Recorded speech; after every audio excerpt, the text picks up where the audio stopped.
जय श्री कृष्णा साहब। आप सभी का मेरे चैनल पर स्वागत है। आइए सुनते हैं रविवार की व्रत कथा। किसी गांव में एक बुढ़िया रहा करती थी। रविवार के दिन गाय के गोबर से अपने घर को लीपना उस बुढ़िया का नियम था। वह बुढ़िया रविवार को दिन भर निराहार व्रत रखकर शाम को अन्न निमित्त खाद्य तथा फल भगवान सूर्य देव को अर्पित करती तथा उस प्रसाद को सूर्य अस्त होने से पहले ही ग्रहण कर लेती। कृत्य के फलस्वरूप थोड़े ही दिनों में बुढ़िया का घर धन धान्य से परिपूर्ण हो गया।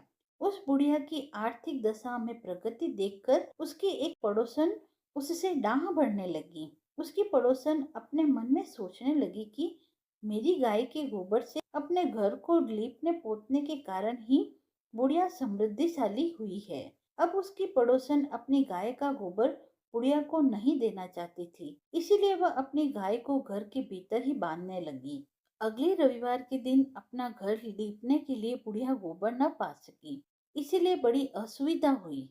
अपने नियम में बाधा पड़ने के कारण वह बुढ़िया बड़ी उदास हो गई। मानसिक चिंता के कारण बुढ़िया उस दिन भगवान सूर्यदेव को कुछ भी अर्पित न कर सकी और न तो स्वयं ही प्रसाद रूप में कुछ ग्रहण किया। शाम को वह भूखी प्यासी चिंतातुर अवस्था में ही सो गई। रात्रि में भगवान सूर्य नारायण ने उस बुढ़िया को स्वप्न में दर्शन देकर उसके दुख का कारण पूछा। बुढ़िया ने दुखी होकर कहा कि आज गोबर न मिलने के कारण मैं नियमानुसार आपका पूजन न कर सकी। मेरा नियम भंग हो गया। इसी बात से मैं अत्यंत दुखी हूँ।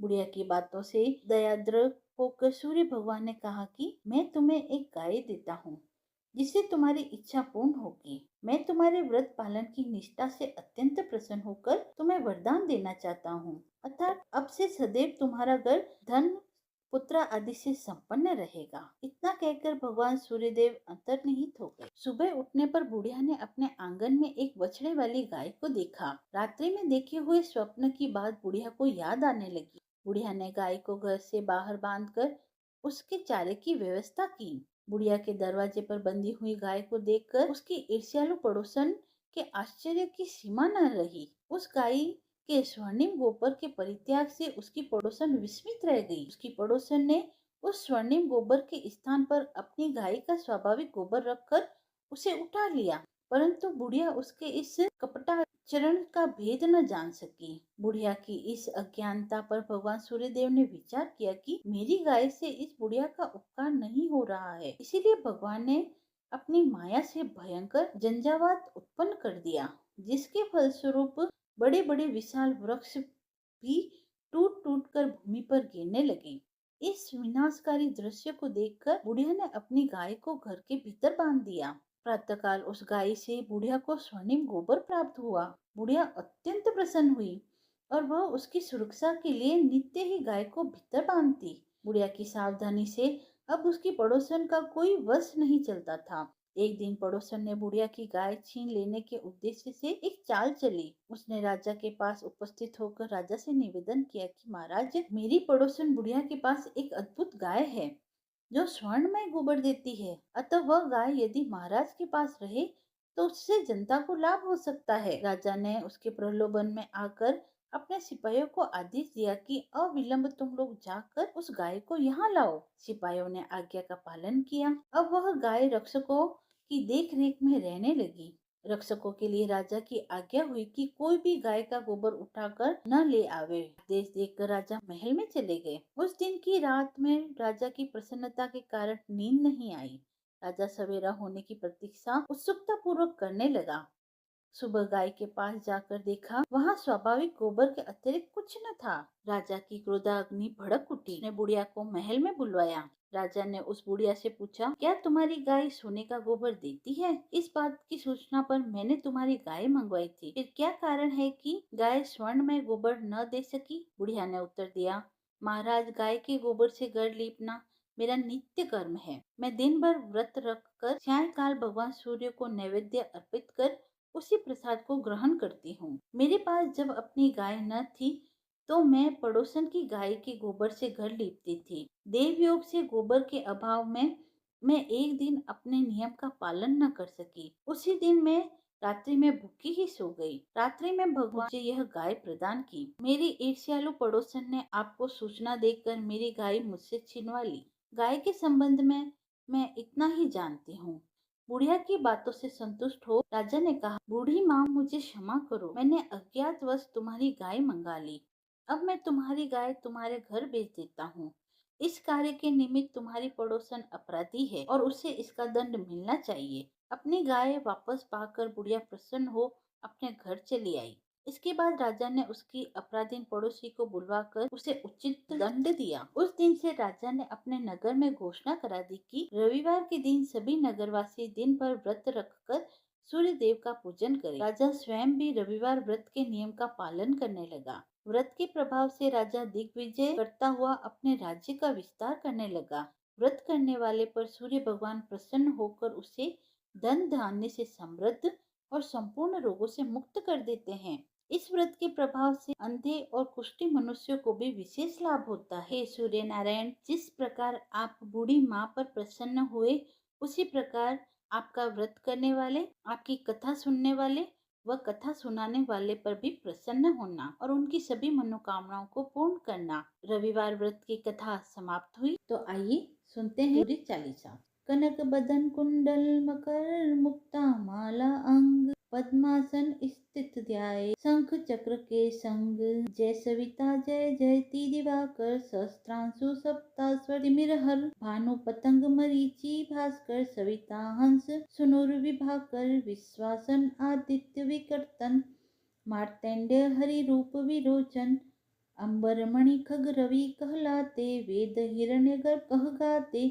सहस्त्रांशु प्रधोतन कहिकी, मुनिगत होत प्रसन्न मोदल ही। अरुण सदृश सारथि मनोहर, हाकत है साता चढ़ी रथ पर। मंडल की महिमा अति न्यारी, तेज रूप केरी बलहारी।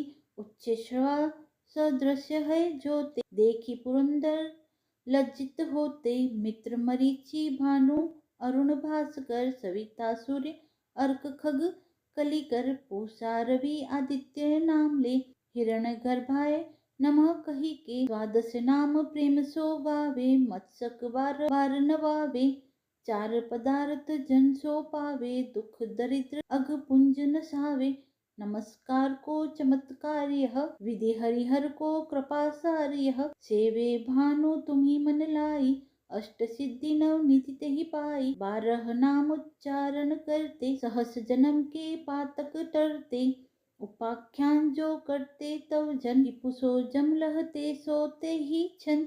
धन सुत जुत परिवार बढ़तु है, प्रबल मोह को फंद कटतु है।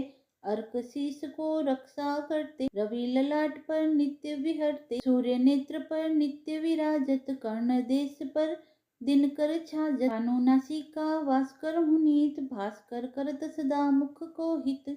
ओठे रहे पर्जन्य हमारे, रसना भी तीक्ष्ण बस प्यारे। कंठ सुवर्ण रेत की शोभा, तिगम तेजस कांधे लोभा।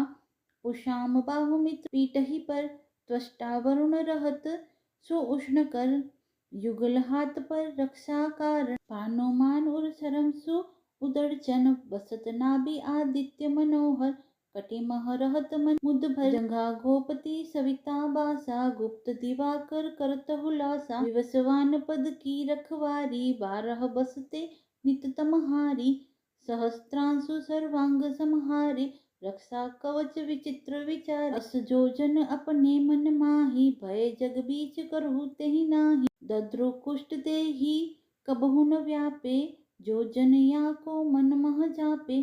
अंधकार जग का जो हरता, नव प्रकाश से आनंद भरता। ग्रह जन ग्रसी न मिटावत जाहि, कोटि बार में प्रणवो ताहि। मंद सदृश्य सूत जग में जाके, धर्मराज सम अद्भुत बाके। धन्य धन्य तुम दीन मनि देवा, किया करत सुर मुनि नर सेवा। भक्ति भाव युत पूर्ण नियम सो, दूर हटत सो भव के भ्रम सो। परम धन्य सो नर तन धारी, है प्रसन्न जेहि पर तमहारी। अरुण माघ महम सूर्य फागुन, मधु वेदांग नाम रवि उदयन। भानु उदय वैसाख गिनावे, ज्येष्ठ इंद्र आषाढ़ रवि गावे। यम भादो अश्विन हिम रेता, कार्तिक होत दिवाकर नेता, अगहन भिन्न विष्णु है पुरुष ही, पुरुष नाम रवि है मल मासहि, भानु चालीसा प्रेम युक्त गावी, जे नर नित्य सुख संपत्ति लहि विधि, होए सदा कृतकृत्य। सूर्य चालीसा समाप्त हुई। यदि आपको यह पसंद आया हो तो आप मेरे चैनल को लाइक शेयर एंड सब्सक्राइब करें। धन्यवाद।